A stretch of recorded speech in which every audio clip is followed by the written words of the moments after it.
Well, I figured another place where I needed some dirt or soil. I'll show it to you here in a sec, but I'm back here at my hugel mound. Brought the excavator up here. I'm just going to use it to grab the big chunks of wood, and then I'm going to swing it around and just put it into open area over here. So get the wood out of there, come back and get the dirt, and I'll show you where I'm going to use it right now. I'm just I've got a hole in my terrace. It's actually underneath the gate, and we've had deer had been getting in there for 2 or 3 years. Like, I'll plant a blackberry and they go eat all the leaves. I'll plant a grapevine and they'll go eat all the leaves. And a few weeks ago, we finally figured out what was happening. There's a gap underneath the gate, and we saw a deer inside the terrace, and I guess we saw how she left, and she left underneath that gate. So I'm gonna, like I said, I'm gonna just get this wood out, get this dirt, and try to just re-sculpt underneath the gate so there's not as big of a gap. Okay, so this is what I've got dug out so far, but I wanted to take a little closer look. What I found out was the hugel is definitely built underground. When you look at what's obvious grade level, there's wood below that. So that's pretty interesting. So honestly, if I just kept it level, it's going to leave a very organic, rich line of soil over here, which is encouraging. But as I got deeper, I was noticing, well, one, using the thumb on the bucket, some of these things were just disintegrating. So I wanted to take another look at how these things are decomposing. I mean, you can see all the, was that mycelium, the white stuff on there. But yeah, the stuff below ground is dry also. But here's another one that you can obviously tell it's rotting. Yeah, everything's good. So what I'm gonna do next, I'm gonna get the skid steer and show you where I'm gonna place this, and then I'm also gonna show you where I'm gonna place the soil. But like I said, I'm just gonna try to scrape it level, leave the organic material underneath. I mean, this thing can't really turn this into the swale because it slopes downhill, and the water is probably needed more here than downhill, so I don't want to push it downhill. Anyway, let me change equipment and we'll keep going on this project. Okay, well this is my terrace system through here. Like I said, we built all this elaborate fence to keep the deer out and to be able to grow like grapes and stuff. But here's the area right here, right underneath here. We actually saw a deer that was in here come out through there. So that's what we're trying to fix. And the day we found out about it, I have a pile of sand down here, so we just put sand down here, but you can see it kind of flattened out. And as we drive something over it, being a mower or a tractor, I mean, it just lowers it down. So this is the stuff from the sun scoop. Looks like topsoil mixed with rocks. Anyway, I think that'll hold fine. So basically I'm gonna open this gate and just start filling in, not just one little like speed bump hump here, but kind of taper it out. And I may even, let me come out and we'll look inside.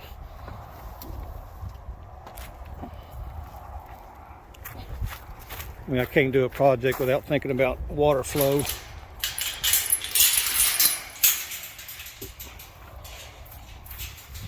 So I'm going to take it here, kind of feather it out, but I might as well. This is the actual terrace, so as water goes down here, it goes in into this culvert and then flows down into the sediment pond.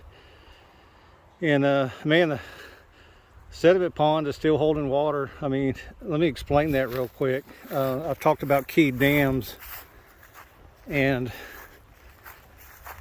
I guess let me explain the power behind a keyed dam. So let's say somewhere 9 feet down I've got a clay layer. So you've got this underground river flow. So, you know, we got all these hills back here, and we get rain, the water soaks in and it starts flowing underground. Well, it's got to ride on something. And in our case, it's a clay layer that's 7 to 9 feet down. Well, when Zach built this pond, he trenched this whole dam down to that 7 to 9 foot layer to find that clay. Anyway, so he built this big long trench, and then he put clay in there. So he created a dam that's just not what you see, but it holds water. I mean, if you have just a clay lined pond what you see is what you got. That's all the water you got. But when the dam goes down to that clay layer, now you've got water. I mean, if you take the height of that water and keep going uphill, it's being stored in the ground because all the underground water is dammed up also. And what happens, let's say another pond in my area that's just, you know, clay lined, and it just takes the surface water. I mean, let's say it loses a foot of water, I may lose 2 inches of water, because as that water evaporates, we got all this stored water underground up here that comes in and replaces it. So this has been awesome. I mean, this sediment pond is like so awesome. And in this sea of brown, you can see the green around the edges of it. So I mean, there's a pretty good slope upward here, but if it was kind of level here, you would also see the green here because the water held underneath. But you got an elevation height of probably 5 or 6 feet, so that's probably a little bit too far for it to be wicking up to do to water the grass uphill. Anyway, I just wanted to point that out real quick. So anyway, always thinking about water, I'm like, okay, I'm gonna taper this out, and I'm probably gonna taper it out to where we got a little ridge right here, so any water coming this way, you know, it's going to want to continue to sheet this way because we got a slope this way. But if I have a 2-4 inch height here, I'd love to dump that water just straight into this, so it will add into the sediment pond, because once it flows over the sediment pond, it's going to make it into my new pond, and that really needs the water. I mean, I think probably the most popular video I've got is my 1-log dam. Anyway, my 1-log dam is below this, and it's not going to overflow until this is full. So I need to get as much water into this pond as possible, get it to overflow, and that overflow will actually make it to my 1-log dam. And I'd love to show y'all a video of it overflowing. It hadn't done it in the last couple of years, and honestly, once this pond was built, it's taken all the water. It's not letting it go downhill. It's probably soaking it down into the aquifer or something. Anyway, so I'm gonna start placing the dirt here, and then after I'm done with that, I'll show you where I'm bringing the brush or the limbs and stuff that I'm taking out of the hugel. All right, we'll see you in a minute. Okay, I've probably done 4 or 5 little loads here, but so right at the edge there was maybe a little 4-inch drop, like a little erosion spot there where it looked like water was already running down into there. So I stayed on this side of it. Anyway, so yeah, now the water's going to come down, hit that, go down in there. Anyway, I just got to keep adding till I get underneath this gate and make sure I got a gap that I'm convinced the deer can't walk over. All right, pretty much got all the dirt moved in here. At this point, I'm just going to have to get a garden rake out and do some feathering and stuff. But I kind of backed up a little bit, wanted to show you a couple of things. One is, like, you know, I pretty much had 2 choices. I could have just lowered that gate and came out with the same result. The problem is, I mean, you can see everything brown here. I'm not going to get a welder out here and create a big fire. In fact, there's probably a ban on outdoor welding at this point. But what's happening is I've got this pole going across here, and at this point, though, I can just cut it off. I mean, my thoughts when we initially built this was, you know, the gate combined with that pole, they wouldn't jump over it, but they did. There was a big enough gap right there. But if you can see it, we ended up just welded like just a little rod on each side, and there's a cattle panel. I don't know if you can see it in there, but basically I can walk through without doing nothing. If I want to drive a tractor or a mower through there, I just throw that cattle panel off to the side. The other thing I wanted to show you is, you know, this heavy equipment. I mean, tractors are not going to move dirt. I mean, they just don't have the strength to dig a hole, especially out here when it's dry. I mean, some of this is like concrete. I mean, technically you could, if you put a tiller on the back, you would have to till it and then scoop up the tilled stuff and then move it. But anyway, the earth moving stuff tears it up. I don't care if it's a tracked excavator or the skid steer, but you can see this is kind of my destruction zone right there. Basically, I was having to go into the gate, and at some point I had to spin around and turn to get going the other direction. I made sure I stayed in the same locale to do the turn every time. So the fix of that is the next round bale of hay, which will be in about a week. I'll just plop it right there. That'll put a big mulch layer even on the dirt I just put on there. And then September, October, when and if we ever get some rain, we'll throw out some seed like a oat or a rye or something like that. So anyway, that pretty much finishes up this. I would like to take you to where I'm putting the limbs. It'll just take a sec. Let me get in position, and I'll show you that, and then we'll sign off for the day.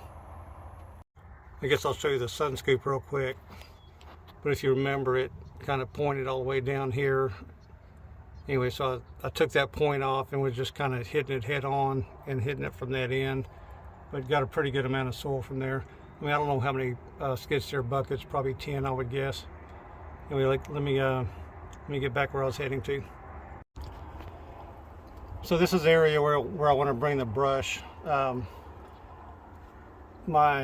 What I call my new pond is right on the other side of this. This is a dam to it. Originally that pond wasn't there, and this was all just a big ravine. And I think you can tell what I'm talking about. I mean, the ravine was going to eventually take out this oak tree, and this is one of those pride and joy oak trees. It's beautiful. Anyway, I was risking it with the ravine, destroying it. But now that the pond was built, the overflow misses it completely. I mean, the only water that's going to get in here right now is runoff coming sideways. There's nothing downstream, nothing coming downstream, because it now goes in the pond. The overflow is way over here, and the overflow is designed to just kind of come across the land and come down under this rock embankment. So the flow is gone. The erosion has stopped. It's not going to get any worse than that. I mean, technically it can start filling in, because these oak trees, they have a leaf drop every year, and I mean, if you look at the ground, you can see them. I mean, it's a beautiful thing. Anyway, I would like to, I don't know why I obsess about this, but I would like to fill this in. So, I'm basically just, I guess, so I can't just come, I don't think I can come in here and just fill it in. I mean, I can't just fill it in, come to here and come across and make it flat. I think it'll hurt the tree pretty bad. So I figured it's going to have to be a very gradual increase. And I'm talking about, there's probably feeder roots on the surface, and if they're on the surface, and now if I put a bunch of dirt, they're 2 foot underground. That's what I'm talking about as far as damaging the tree. So I'm just going to take all the limbs and just put them in here. And I mean, it'll take them years and years, to degrade, but just start piling them in there. And honestly, I've got some started over here, but honestly, that was a miss. That stuff, I had somebody working out here, told them to dump it, but I wasn't clear enough. It was my fault. But that should have all been dumped over here. So I'm just going to fill it in, and maybe a decade, but we'll eventually get this thing leveled out without injuring the oak tree. So anyway, that's pretty much it for my projects this weekend. We'll keep going at it, and I hope you guys have a great day.